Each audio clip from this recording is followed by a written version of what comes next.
작가 홍명희에 대해서 먼저 알아보겠습니다. 작가 홍명희는 1900년대 근대에 태어난 사람으로 지금은 월북 작가가 되었습니다. 그는 우리가 지금 다루는 작품인 임꺽정을 저술하였는데요. 안타깝게도 월북 작가라서 이 임꺽정 책은 미완 상태로 끝마치게 됩니다. 그럼 저희는 오늘 이 임꺽정 책들 중에서도 4, 5, 6권에 해당하는 의형제 편에 대해서 다루어 볼 예정인데요. 그 중에서도 각 캐릭터들이 과연 어떻게 청석골로 보이게 되었는지에 대해서 다루고자 합니다.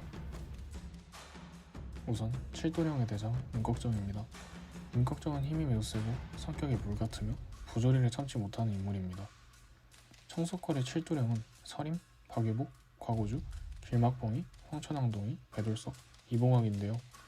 그중 서림이 지휘를 담당하는 모략가이며 그들의 두목이 임꺽정입니다. 임꺽정은 카리스마 넘치는 캐릭터로 칠도령을 호령하는 역할을 합니다. 다음은 표창의 명수 박유복입니다. 꺽정봉학과 의형제를 맺은 박유복은 병에 걸려 10년 동안 안전뱅이 생활을 하며 표창을 던지는 재주를 익힙니다. 그의 아버지는 정부의 폭정을 비판했다는 이유로 억울하게 맞아 죽었는데 유복은 약촉해낸 이인의 도움으로 몸을 회복한 뒤 부친의 원수 노첨지를 죽이고 덕적산으로 숨어 들어갑니다.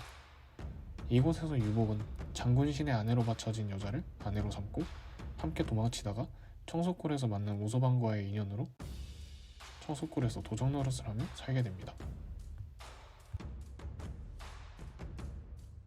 다음은 과거주입니다. 과거주가 다들 불같은 성격을 가지고 있다는 것을 염두에 두며 과거주 스토리 시작하겠습니다. 과거주가 처음부터 흉악한 말을 입에 달고 살인을 저지르는 잔혹한 사내였던 것은 아닙니다. 젊었을 때는 순박하면서 힘이 세고 해상물정을 제대로 모르는 사내였습니다.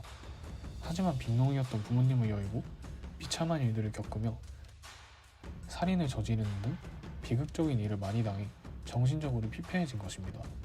그중 가장 결정적인 요인이 부인이 난상 끝에 세상을 뜨게 되고 아이의 젖동량을 다니고 울음을 달래다 지쳐버린 과거주가 자신의 아이를 자신의 손으로 죽여버린 것이라 할 수 있습니다.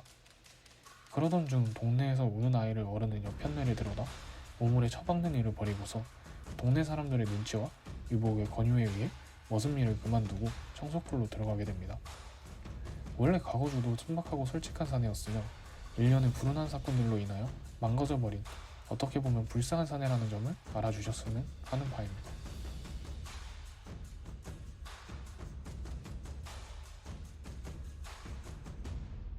길막봉은 청석골 패거리 내에서 임꺽정 다음가는 장사입니다.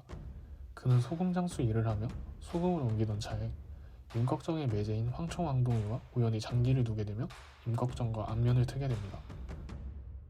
그 이후 길막봉의 매형이 산도적에게 당해 길막봉과 과거주 사이에 트러블이 생기게 되고 과거주를 제압하는 길막봉은 과거주를 가나에 넘기려 하지만 과거주를 구하려 든 임꺽정이 길막봉을 알아보고 둘을 화해시키며 길막봉은 청석골 패거리들과 더욱 친분을 쌓게 됩니다.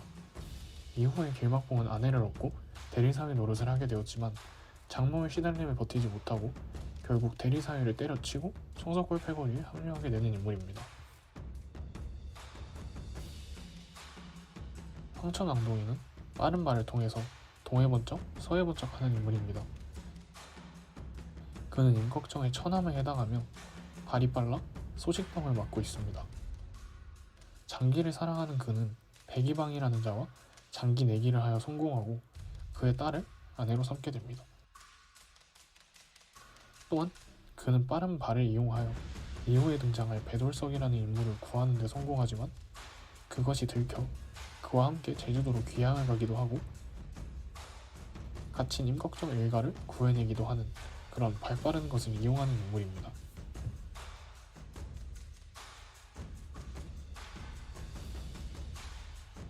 배돌석은 돌팔매질로 유명합니다. 어느 날 호랑이가 사람들을 잡아먹는다는 이야기가 들려오고 그 호랑이를 잡기 위해서 황천왕동이가 출발했지만 잡지 못합니다. 하지만 잡는다면 욕조리 되게 해주겠다는 이야기를 듣고 배돌석이 출동하고 이후 호랑이를 돌팔매질을 통하여 잡아냅니다.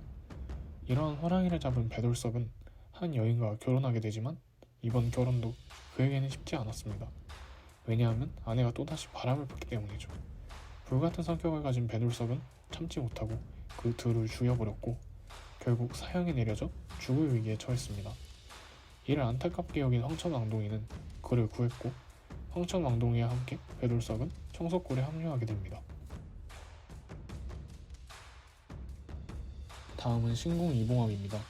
활을 잘 쏘는 명궁 이봉학은 꺽정의 중마고으로 꺽정, 이복과 의형제를 맺었습니다. 봉학은 기생 계양을 제주로 좌천당하는 것을 감수할 정도로 신분 차이와 시대 상황을 뛰어넘어 진심으로 아끼고 위합니다.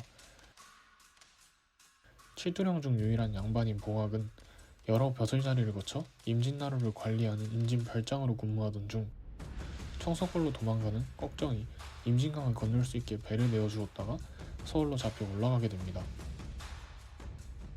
이때 황천왕동이와 막봉의 도움을 받아 도망쳐 청석골에 들어갑니다.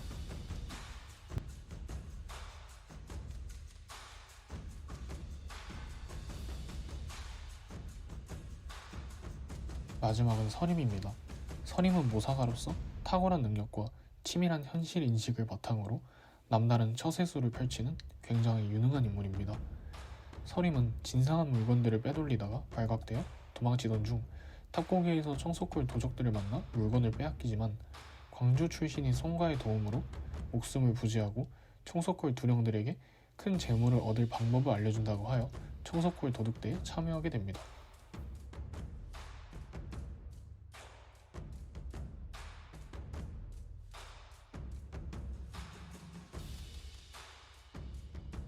이처럼 이 칠두령은 다같이 모이게 되고 청석골 패를 이루게 됩니다. 다음 편에서는 이 칠두령이 화정패로서 무슨 일을 했는지 7에서 10권인 화정편에 대해서 다뤄보도록 하겠습니다.